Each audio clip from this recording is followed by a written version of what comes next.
I like to explain the difference between being single, divorced, and unmarried. Now, each of these terms are supposed to mean that you're free, socially unencumbered. But upon closer examination, which I'll provide, we will see that being unencumbered only really refers to one of these terms, the other un. Yes, these are the bicycle rants. I got a call from a friend of mine who just got divorced. He wanted to start hanging out with me again. You know, two chaps out on the town chasing the ladies like we used to. That's how he put it.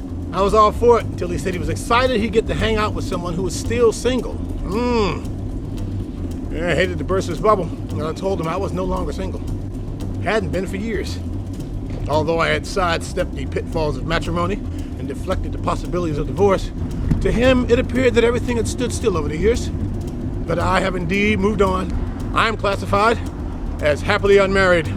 Tired of hearing people describe their status with a blanket term, single. You're classified as single from the ages of 18 to 35. These are everyone's single years.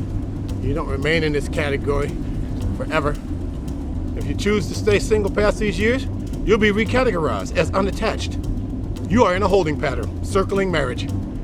You'll be referred to as eligible during this period. And once you venture into the later years, past the age of 35 into your 40s, you're now delving into the land of the unmarried.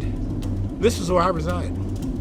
At this point, you're probably not fit for marriage, or you've convinced yourself that this is no way to live.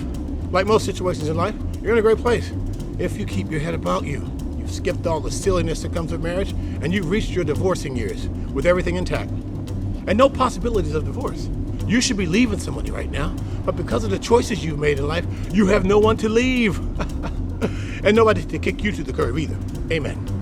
A divorced person will always have some attachments to the former spouse, especially if they have children. And even if you don't, you might know a few things about one another that keeps you fastened or connected in some way.